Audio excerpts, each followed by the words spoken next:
নমস্কার বন্ধুরা, পম্পার কিচেনে আপনাদের সকলকে স্বাগত। আজ আমি গরম দুধের মধ্যে সুজি দিয়ে অপূর্ব স্বাদের একটা রেসিপি আপনাদের সাথে শেয়ার করব। একদম ইউনিক পদ্ধতিতে বানানো এই রেসিপিটা আমার মতো একবার বানিয়ে দেখতে পারেন।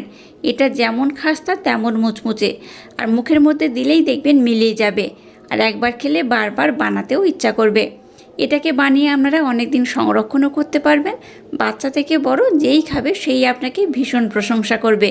তাহলে চলুন দেরি না করে আজকের এই অপূর্ব স্বাদের রেসিপিটা দেখে নেওয়া যাক। আজকে যে রেসিপিটা বানাবো তার জন্য প্রথমেই একটা মিক্সির জার আমি নিয়ে নিলাম। এর মধ্যে দিয়ে দেবো এই কাপে মাপ করে 1 কাপ সুজি। 1 কাপ সুজির জন্য এখানে ব্যবহার করব হাফ কাপ চিনি। এবার এই দুটো উপকরণ খুব ভালোভাবে আমি ব্লেন্ড করে নেব।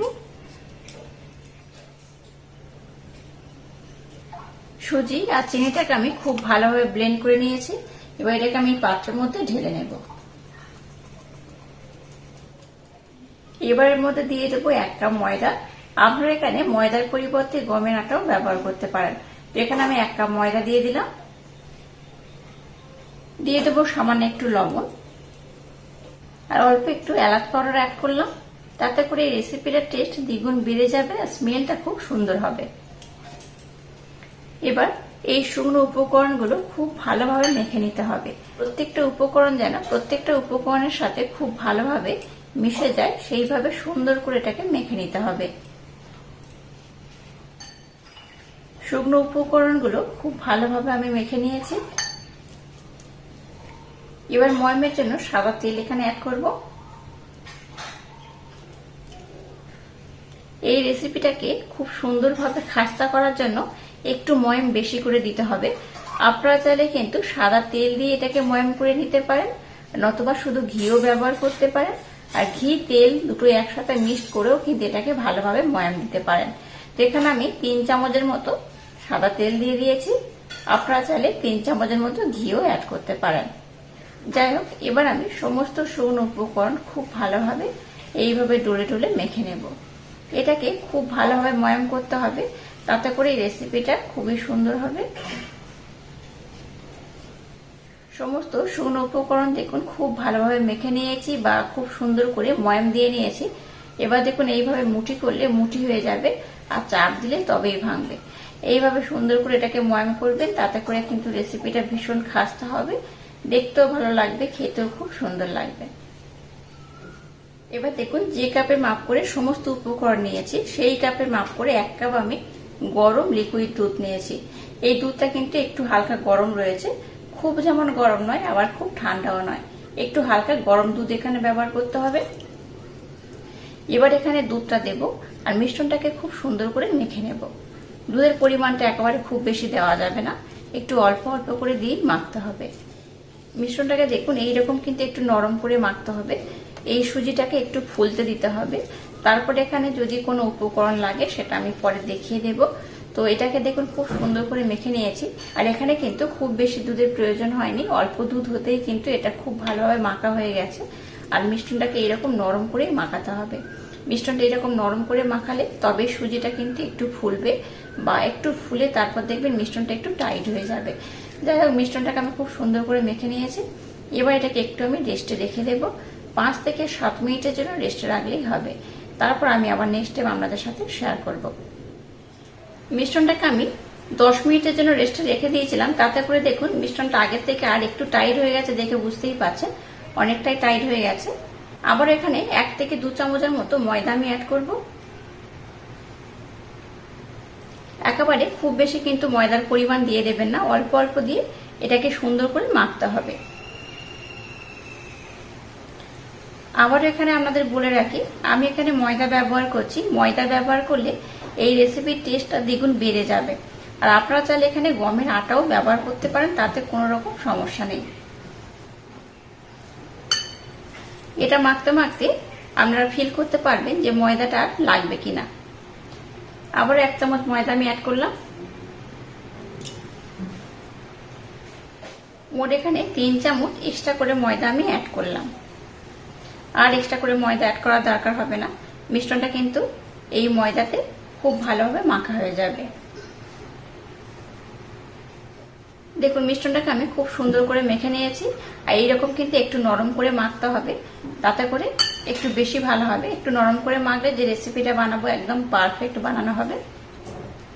এই ময়দা দিয়ে মাখার পর এটাকে আমি আবারও 2 থেকে 3 মিনিটের জন্য রেস্টে রেখে দেব। 10 মিনিট পর আমি আবার ফিরে এলাম। একটু দেখুন ঘি নিয়ে নিয়েছি, ঘিটা হাতের মধ্যে এইভাবে একটু আমি লাগিয়ে নিলাম। এবার দেখুন মিশ্রণটা আগের থেকে আর একটু টাইট হয়ে গেছে, দেখে বুঝতেই পারছেন। এটাকে আর একবার একটু হাত দিয়ে মেখে নেব। এবার এখান থেকে লেচি কেটে নিতে হবে। খুব বড় করে লেচি যেমন কাটবো না, আবার খুব ছোট করেও কাটবো না।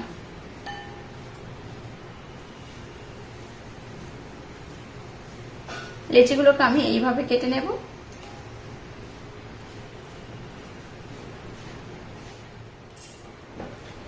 দেখুন মিশ্রণটা দিয়ে সম্পূর্ণ লেচি আমি কেটে নিয়েছি। এবার এটাকে হাতের মধ্যে নিয়ে খুব সুন্দর করে কিন্তু একটু চেপে চেপে গোল করে নিতে হবে। আপনারা চাইলে গোল করে একটু চ্যাপ্টা করতে পারেন, আপনাদের মনের মতো করে বানালেই হবে। এটাকে আমি খুব সুন্দর করে দেখুন গোল করে নেব, আর একটু হালকা প্রেসার দিয়ে আমি চ্যাপ্টা করে নেব। এই দেখুন এইভাবে এটাকে বানিয়ে নিতে হবে। আর কোথাও দেখুন একটু ফাটল নেই, একদম ফাটল ছাড়া এইভাবে সুন্দর করে এটাকে বানিয়ে নিতে হবে। আর একইভাবে সবগুলোকে আমি সুন্দর করে কিন্তু বানিয়ে নেব।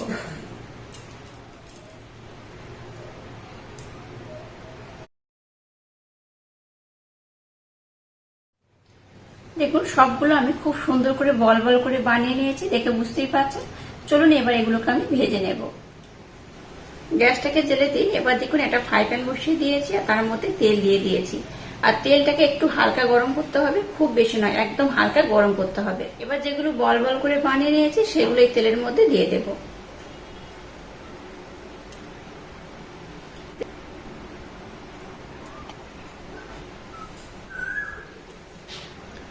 সবগুলো দেওয়ার পর দেখুন তেলের মধ্যে একটা হালকা বুদবুদ উঠছে, দেখে বুঝতেই পারছেন। এইরকম ভাবে কিন্তু তেলটাকে গরম করতে হবে, খুব যেমন গরম নয় আবার খুব ঠান্ডাও নয়। উপর থেকে এইভাবে তেল একটু আমি দিয়ে দেব। আর একদম গ্যাসের ফ্লেমটাকে লো রেখে এগুলোকে ভাজতে হবে, তবে সব সময় লো রাখা যাবে না। কোন পর্যায়ে এটাকে একটু হাই বা মিডিয়াম দিতে হবে আমি আপনাদের বলে দেব। এই যে তলার পোর্শনটা রয়েছে সেটাকে কিন্তু প্রথমে একটু ভালোভাবে হতে দিতে হবে, তারপর এটাকে উল্টে পাল্টে খুব সুন্দর করে ভাজতে হবে।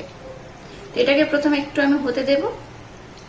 আর এই পর্যায়ে গ্যাসের ফ্লেমটাকে একদম লো রাখবেন, হাই দেবেন না। গ্যাসের ফ্লেমটাকে লো দিয়ে এটাকে দেখুন, এটাকে আমি খুব ভালোভাবে হতে দিয়েছি। এবার অপর দিকটা আমি উল্টে দেব। এই দেখুন একদিকে কালারটা একটু ধরা শুরু করে দিয়েছে, দেখে বুঝতেই পারছেন। এবার অপর দিকটা এইভাবে উল্টে দিতে হবে। যখনই একদিকে কালার ধরবে তখনই এটাকে একটু ঘুরিয়ে ফিরিয়ে কিন্তু ভেজে নিতে হবে। আর এটাকে আপনারা চাইলে একটু বেশি লাল করেও ভাজতে পারেন, আবার কম লাল করেও ভাজতে পারেন। এটা একরকম বলা যায় খাস্তা শুকনো মিষ্টি বা শুকনো একটা বিস্কিট আমি বানাচ্ছি, আশা করছি দেখে আপনারা বুঝতেই পারছেন। দেখুন নিচের পোর্শনটা কত সুন্দর কালার হয়েছে। এই পর্যায়ে গ্যাসের ফ্লেমটাকে কিন্তু একদম লো রাখতে হয়েছে। নিচের পোর্শনটা যখন একটু লাল হবে তখন গ্যাসের ফ্লেমটাকে আর লো রাখা যাবে না। এটাকে উল্টে দিয়ে আবার আমি 2 মিনিটের জন্য গ্যাসের ফ্লেমটাকে লো রেখে একটু হতে দেব। আবারও 2 মিনিটের জন্য একটু হতে দিয়েছি। অপর দিকটা আমি উল্টে দেখাচ্ছি। দেখুন এটাও কিন্তু একটু হালকা লাল হয়েছে, দেখে বুঝতেই পারছেন। এবার গ্যাসের ফ্লেমটাকে লো টু হালকা মিডিয়াম দিতে হবে, একদম হাই দেওয়া যাবে না, লো টু হালকা মিডিয়াম দিয়ে এবার এটাকে একটু লাল লাল করে ভাজতে হবে। খুব যেমন লাল করব না, আবার খুব সাদাও থাকবে না। আর সম্পূর্ণ প্রসেসটা একদম গ্যাসের ফ্লেমটাকে লো রেখে করাও যাবে না। এই পর্যায়ে একটু মিডিয়াম দিয়ে এটাকে কিন্তু সুন্দর করে বানিয়ে নিতে হবে। গ্যাসের ফ্লেমটাকে লো টু হালকা মিডিয়াম দিয়ে এটাকে দেখুন আবার একটু লাল করে নিয়েছি। এটাকে খুব বেশি লাল করা যাবে না। আর দেখুন এইরকম কিন্তু একটু ফাটা ফাটা হবে, তার জন্য এটা ভীষণ খাস্তা হবে। আবার এটাকে আমি একটু উল্টে পাল্টে ভেজে নেব।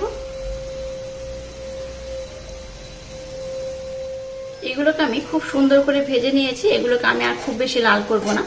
এবার এগুলোকে আমি উঠিয়ে নেব। আর দেখুন কত সুন্দর হয়েছে। এই দেখুন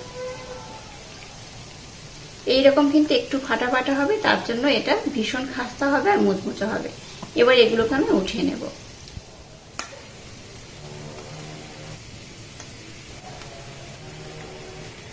সবগুলোকে দেখুন খুব সুন্দর করে ভেজে নিয়েছি আর উঠিয়ে নিয়েছি। এবার এটাকে একটু ঠান্ডা হতে দেবো, তারপর আমি আপনাদের দেখাবো এটা কতটা খাস্তা কতটা মুচমুচে হয়েছে।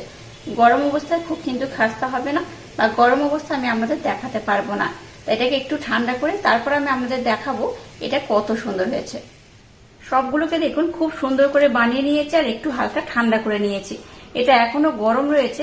আপনারা যখন এটাকে সার্ভ করবেন বা পরিবেশন করবেন তখন কিন্তু বেশ ভালোভাবে ঠান্ডা করার পরই সার্ভ করবেন, তাতে করে এই রেসিপিটা পারফেক্ট হবে।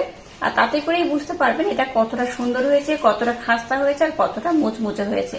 তো আমি একটা আমাদের ভেঙে দেখাচ্ছি এটা কতটা সুন্দর হয়েছে ভিতর থেকে। আর বাইরে থেকে দেখে বুঝতেই পাচ্ছেন এইভাবে ফেটে ফেটে গেছে, মানে এটা ভীষণ খাস্তা হবে। এই দেখুন এখন বেশ গরম, আমি দেখাতে পারছি না, ঠান্ডা করে তবে কিন্তু এটাকে আপনারা সার্ভ করবেন। এই দেখুন ভিতরটা কত সুন্দর হয়েছে। এইভাবে একবার না বানালে ভীষণ মিস করবেন। এইভাবে শুকনো মিষ্টিটা যদি একবার বাড়িতে বানান আমাকে কমেন্ট করতে ভুলবেন না আজকের রেসিপিটা আপনাদের কেমন লাগলো। আর আজকের এই অপূর্ব সাথে ইউনিক পদ্ধতিতে বানানো মিষ্টির রেসিপিটা যদি আপনাদের ভালো লাগে তাহলে চ্যানেলটাকে লাইক, শেয়ার, কমেন্ট এবং সাবস্ক্রাইব করবেন আর পাশে থাকা বেল আইকনটা প্রেস করে দেবেন। তাহলে টাটা, আবার দেখা হচ্ছে নতুন কোনো রেসিপি নিয়ে।